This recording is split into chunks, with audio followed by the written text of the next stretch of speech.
All right. Now, one of the things that you can do to try to prevent objections at the end is by providing your customer with really strong recommendations, right? Because people are going to lean in and follow suit if they feel like you're the expert, you know what you're talking about, and you're not just leaving it up to them to make the decision based on the three options you've presented.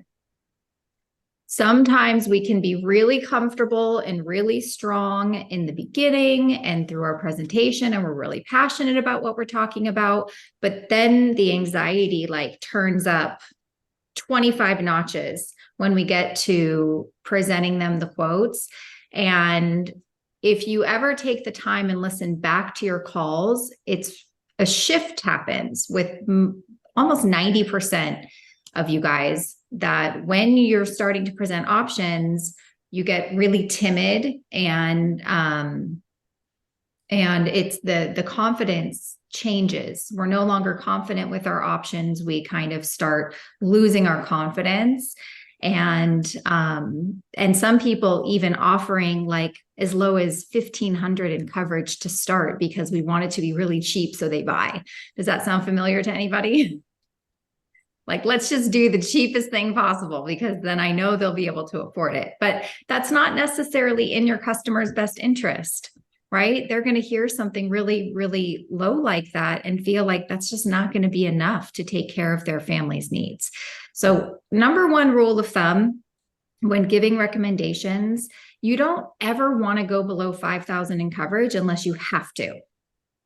Right? You don't ever want to offer less than 5,000 in coverage. And when I say you have to, meaning you're going to get an objection for that amount of coverage, or you have someone who's 81 to 85 and 5,000 in coverage is going to be $150 a month. That would be the only time where you maybe wouldn't want to start at 5,000 in coverage. That has more to do with you and your fear in what they're going to say than it does having to do with your customer and what they should be getting to protect their family. A lot of times you're getting objections because they don't feel like your recommendations are good enough. They're not justified.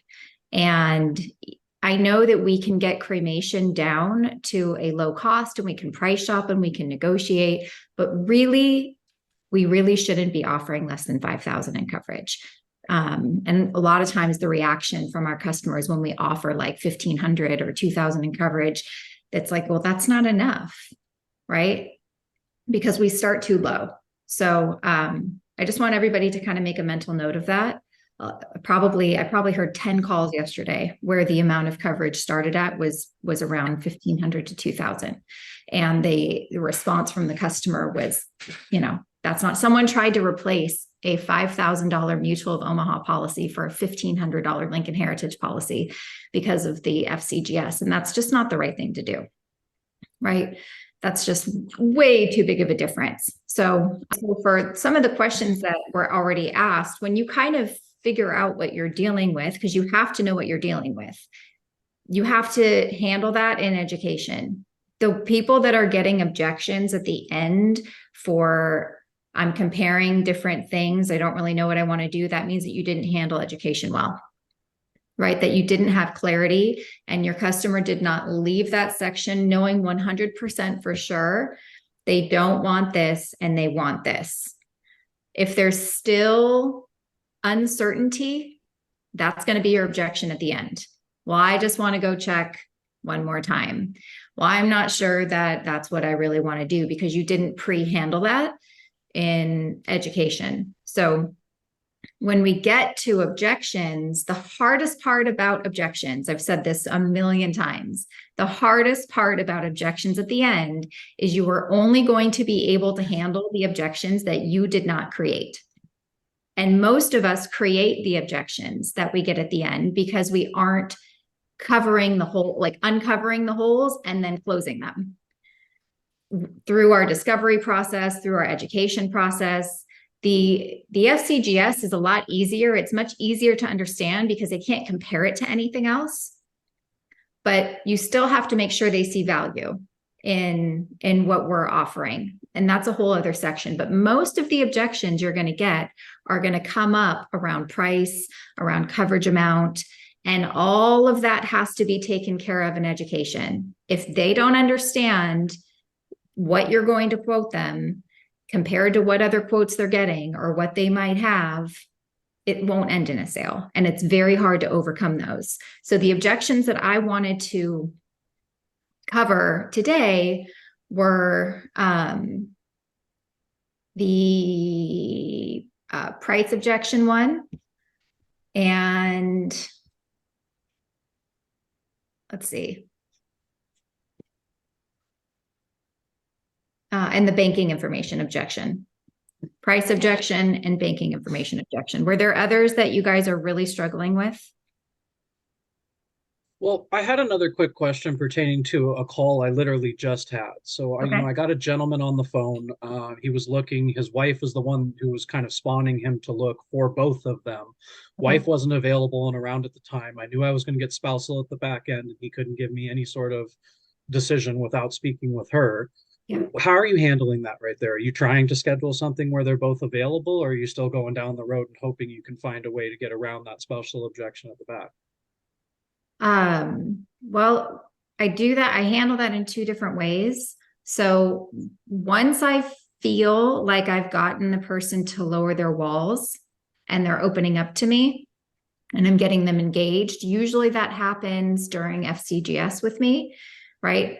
I'll say, I'm really glad you like this. Now let's just assume that this, when we get to pricing, it's affordable and it's something you think that you and your wife would want to have.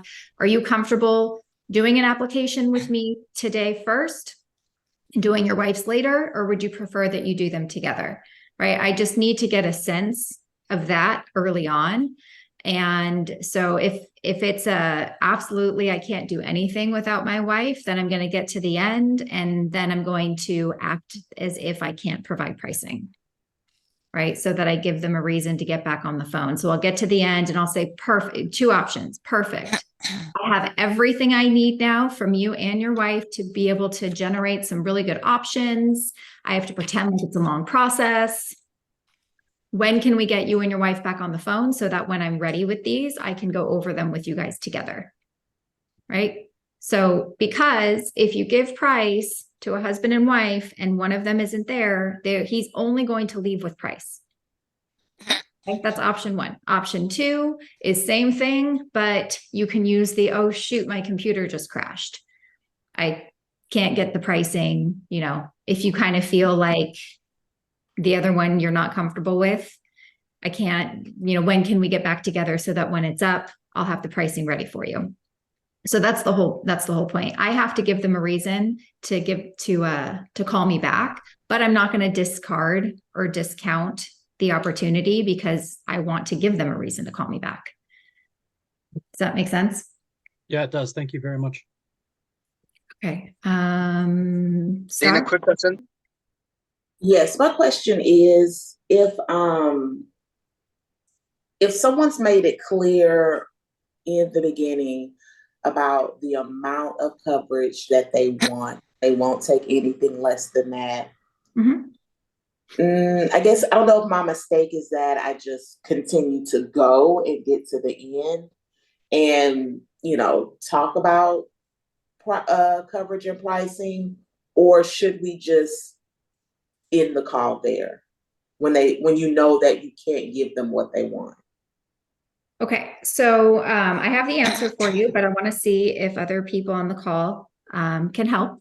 So that someone's calling in, they're looking for 50,000 in coverage and they don't want anything less than that. How do you determine whether or not you leave discovery and continue the call?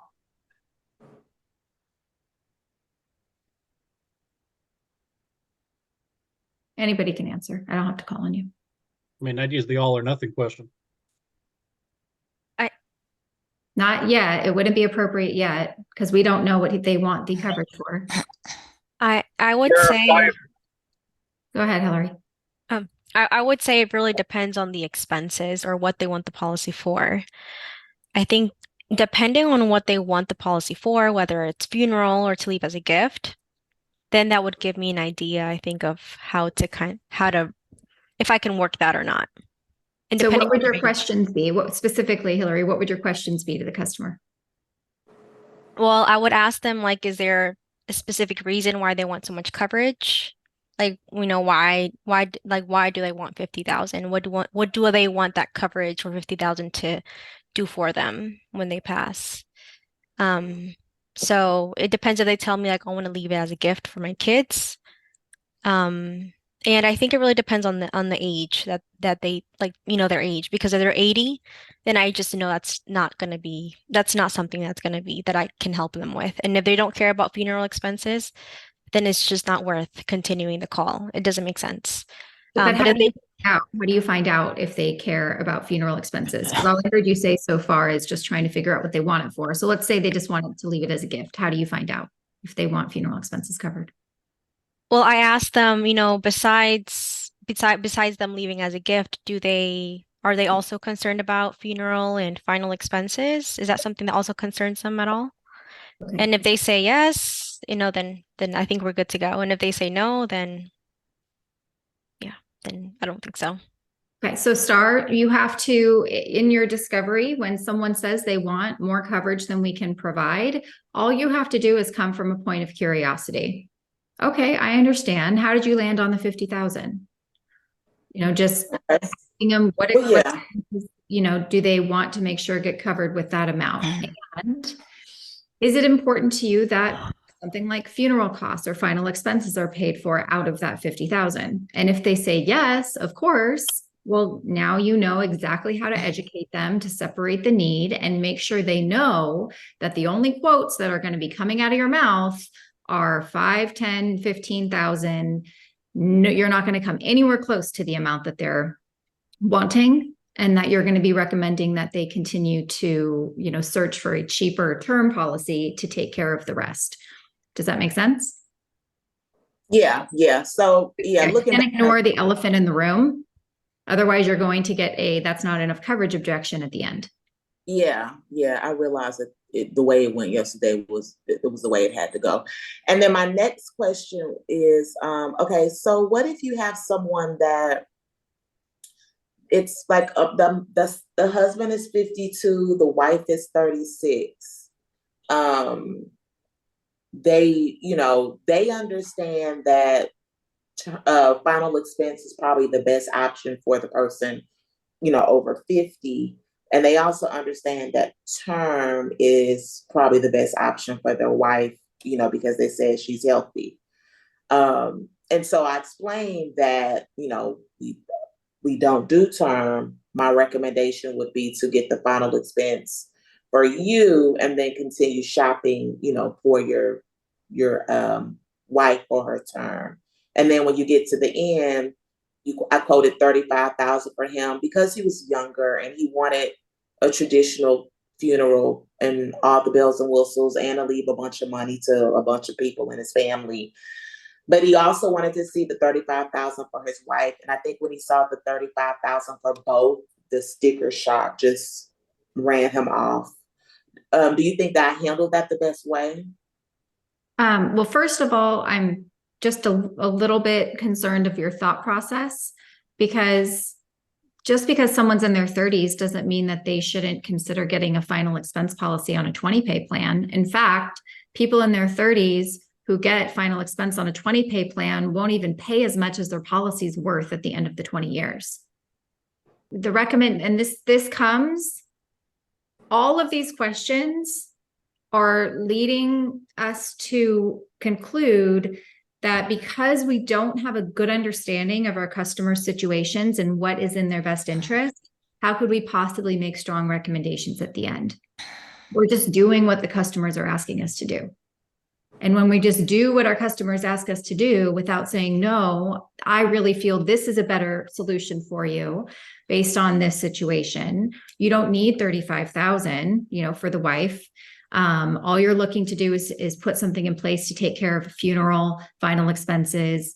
My recommendation is we look at maybe a $10,000, $15,000, or $20,000 policy. It's paid off in full in 20 years. And then there's plenty of money left over to take care of a term policy for much larger expenses should something happen to you. But I would also leverage the 8 units of accidental as well, because that they can get up to 160,000 in the event of an accident. And someone who's in their 30s probably has a much higher chance of passing away from an accident than from their health.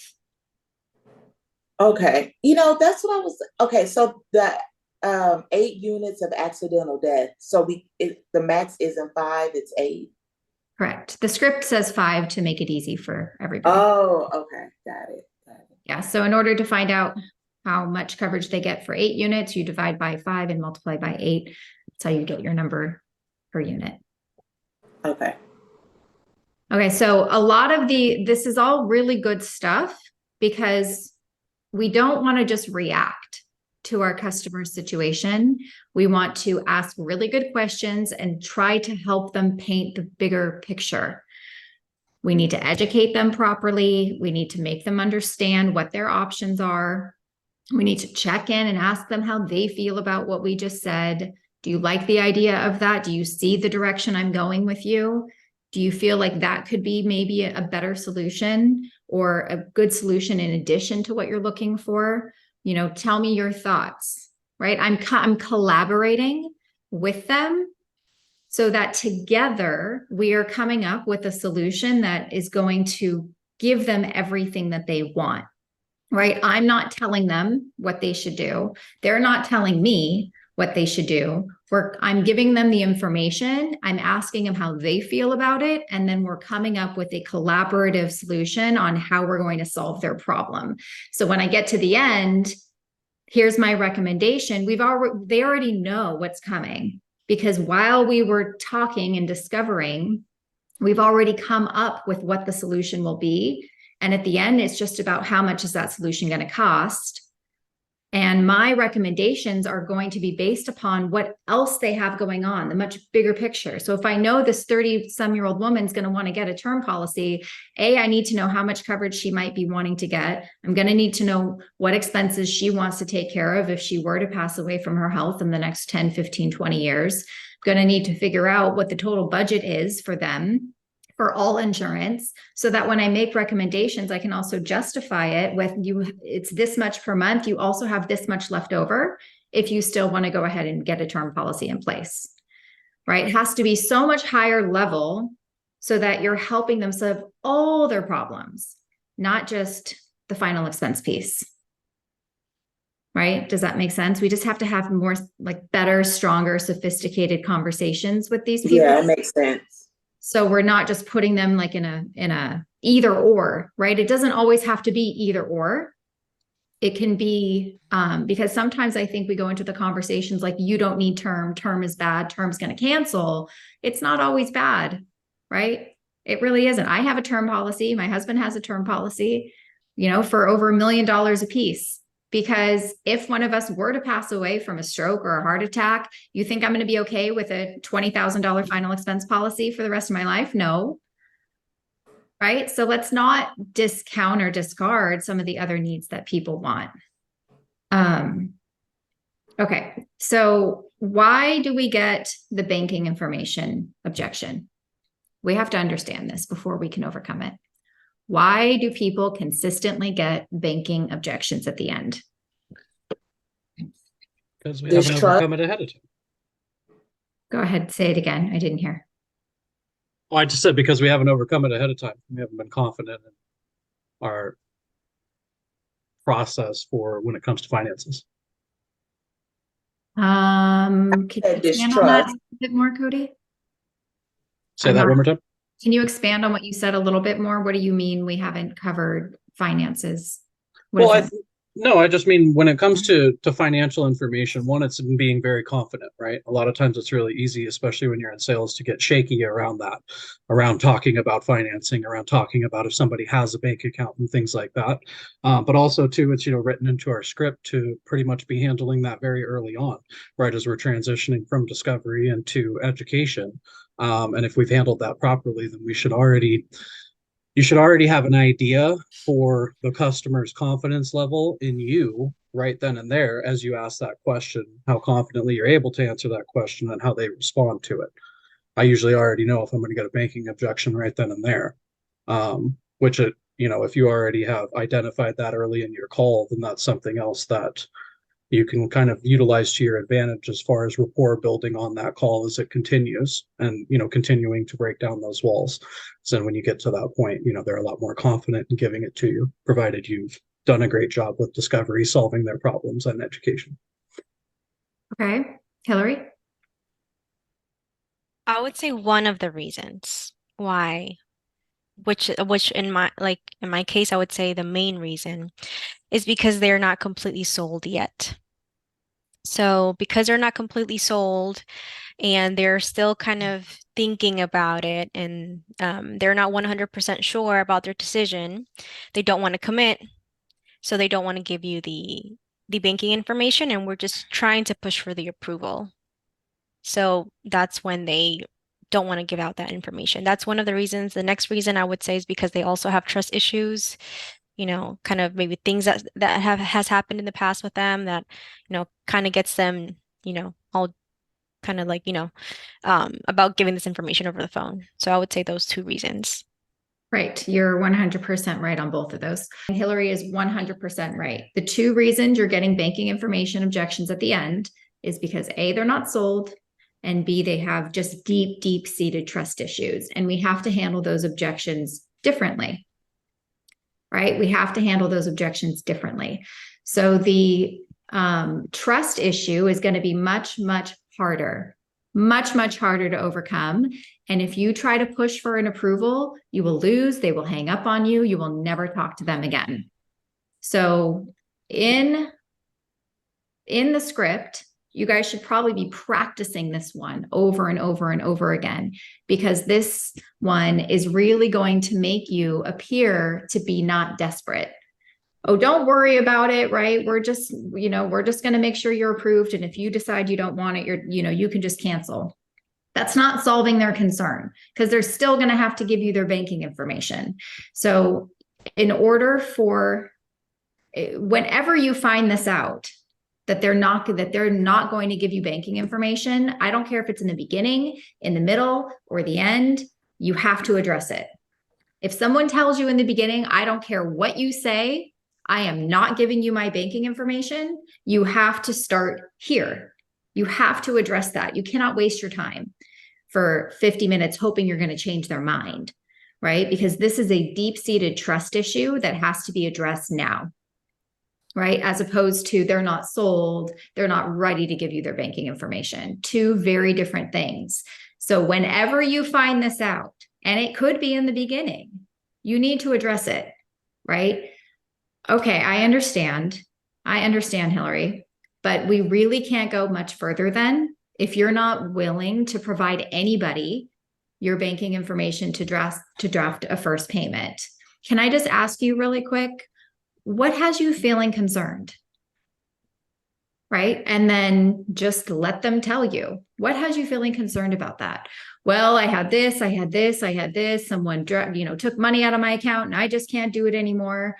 And it's possible that you wouldn't have presented to them yet, right? So you can't ask these questions. Is this something you even want to have? What about our program do you like the most, right? Because you haven't even presented to them yet. Let me just ask you guys a question quick. How often does it happen where you get people in the beginning that say, I'm not going to give my banking information?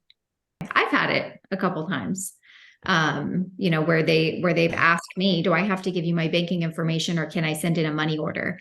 And so if you ever do, it's really important to know how to address it, because the last thing you want to do is waste an hour of your time when you could have been talking to someone else that you could help. So you want to just get it out of the way. I understand we can't go any further unless we can somehow find a way to help you understand why we need your banking info. Can I ask what has you feeling concerned, right? And once you find the reason that they don't want to give it, well, I have trust issues, which is usually the thing, then it's, okay, we have trust issues. I get it. So how do you best feel that we can help you get over that trust issue so you can finally put something in place to protect your family? Because everybody is only going to do an automatic draft. If they say they can't, you just need to get them off your phone. right? If they say, send me a business card, send me your website, fine, I'll send it to you and get them off the phone. If you find out really, really early, there's nothing that you're going to be able to do or say to get them to be okay with giving you their banking information. If they have deep-seated trust issues, it's so hard. So hard. So how do you know if that's the issue when you're at the very end? How do you know it's that they're not sold versus they just have trust issues? How do you identify that? But you could isolate it and say, this, the payment of this aside, is this something you really want to do? And then just get into that, know what they know, and then you'll magnify any issues they have, and you can focus on that and then go back to it. Yes, right track, wrong wording, because you said price aside, which it wasn't about the price. It's they don't want to give the I said payment. Right? Payment. Payment. Oh, payment method. Okay. So I would still start with the way that it's written here. Right? Well, we really can't go much further. You're now taking control of the sale. Well, we really can't go much further then if we don't have banking information to draft the first payment. Can I just ask what has you feeling concerned? Right? Now you're going to know. Now you're going to know if it's the price. Now you're going to know if they have to talk to someone. Now you know that if there's a trust issue. So if there's a trust issue, then if they don't say it's the price, if they don't say they have to talk to someone, if they say it's a trust issue, then you have to feel really, really, really comfortable taking the sale away. Because if you start talking them into buying it, and all insurance companies have to have it, and trying to strong arm them into changing their mind, they're just going to keep running away further and further. So it has to be more delicate. What has you feeling concerned? Well, I don't trust anybody. I understand. So unfortunately, you're not going to be able to get the insurance then. You can't have it, right? In order for your family to get this protection, we have to figure out a way for you to be comfortable. How do you feel we can solve this together, right? You have to take it away. So however you say it, it can't be trying to convince them to do it. It is, you have to take it away. And you can do that if you've done a good enough job in checking in with them throughout your presentation with, do you like the idea of this? Is this something you think would help your family? Tell me why you think it would help them. If you don't ask those questions and you don't get them to talk, now you have nothing to take away because you don't even know if they really like it that much. You told me earlier that your family having this money within hours of your passing would help them because ... So you're telling me that you don't want them to have that now because we can't find a way to move forward? Is that what I'm hearing? Right? You told me earlier that you liked the idea that they wouldn't have to worry about who to go, where to go, who to call, how to shop around, what to do, that they just make one phone call to us and we'll take care of everything for them. Are you saying that you don't want that for them anymore? Like, because you can't have it unless we can figure out a way for you to be comfortable moving forward with me, right? Taking it away as opposed to trying to talk them into it. All right, lots of questions here. Michael? Yeah, just really quick. The way that you presented the response to the bank account situation, like, well, you told me that, this was going to help you, your family. You told me this, you told me that. I guess, like, are you not going to do that for them now? Is that how you typically respond to that? Only if I know it's a trust issue. Okay. Reason they're not giving me the banking information is a trust issue. If it's because when I ask the question, what has you feeling concerned, right? When I ask that question in here, when it says, well, we really can't go much further then, like I'm taking the control back, right? Well, we really can't go much further then. And if we don't have the banking information on file, so we can draft the first payment, can I ask what has you feeling concerned? Now I'm probably going to find out the real objection. Well, I have to talk to someone, I have to check my budget. I want to shop around. Once I identify the real objection, now I know how to handle that. right? But I don't know when they say, I don't want to give you my banking info, if it's a trust issue yet, or if they're just not sold. So I have to identify which one it is.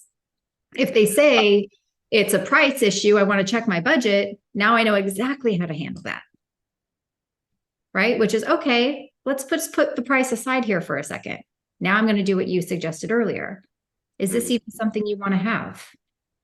Right? Why do you feel it would help you? You know, and so if I'm understanding correctly, you think it would help you because of A, B, C, D, E, F, G, H, I, J, K, L, M, N, O, P. Okay. And the only thing stopping you from wanting to put that protection in place from your family right now is you're just a little bit unsure on the cost. Am I hearing that correctly? Yes. Okay. Can I make a suggestion? Yes. By the way, if you're going to ask a question to your customers, please let them answer it, right? A lot of people are still saying, can I make a suggestion? And then just keep talking, right? You don't actually have permission to engage unless you get a yes from your customer. So it seems to me that you really want the program because of all the reasons you just said. I think my recommendation would be to let's start with something that you know for sure feels comfortable today without having to check your budget. You know, how much time do you think you need to kind of look everything over? Do you need a couple of days, maybe a week or so? Let them tell me, okay, well then we won't start anything until next week. And if you look through your budget and you decide that there is extra room, you can always just call me back and we can make those changes. Better yet, I'll call you and check in with you in a week. That way we know for sure. Would that be a reasonable solution? Right? So I'm not focused on the banking information. I'm focused on their real concern. Same with, I just want to talk to my kids first, just to make sure. Okay, well now you have to handle the kids' objection. So usually it's not a banking, if they don't want to give you their banking information, it's you have to find out what's behind them not wanting to give you the banking information. And if you go to push for that approval and you don't figure out what that is, you're going to lose every time. Right? Or they're going to do it and then they're going to cancel. Right? Which we don't want to do that either. Then it's just fake. So I always have to be in a position of control for my own mental sanity.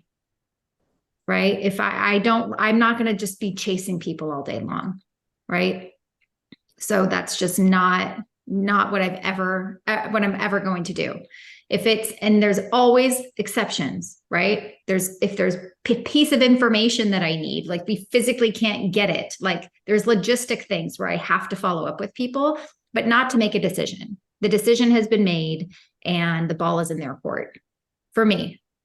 Right? Because I feel like I've done so much work in the beginning. They've told me 1,200 times why they want it, and now they don't want it. That's insane.